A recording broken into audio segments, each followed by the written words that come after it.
Alright, so good day mga kabady. Ayan, isang maulang umaga po sa ating lahat.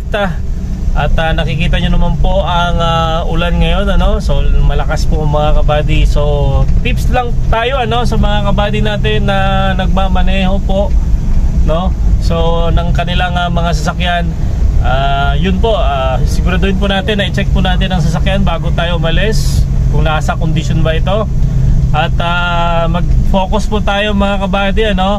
At presence of mind sa pagmamaneho. And of course mga kabady, no, kailangan po na naka-on po yung ating hazard, ano, or di pa kayo yung ating headlight para makita po tayo ng ating sumusunod sa atin at yung mga kasunod din natin, ano. So isa pang tips mga kabady, dahan-dahan lang po tayo sa pagmamaneho ng sasakyan, ano. At wag po tayong masyadong mabilis, lalo na't madulas po ang daanan natin, ano.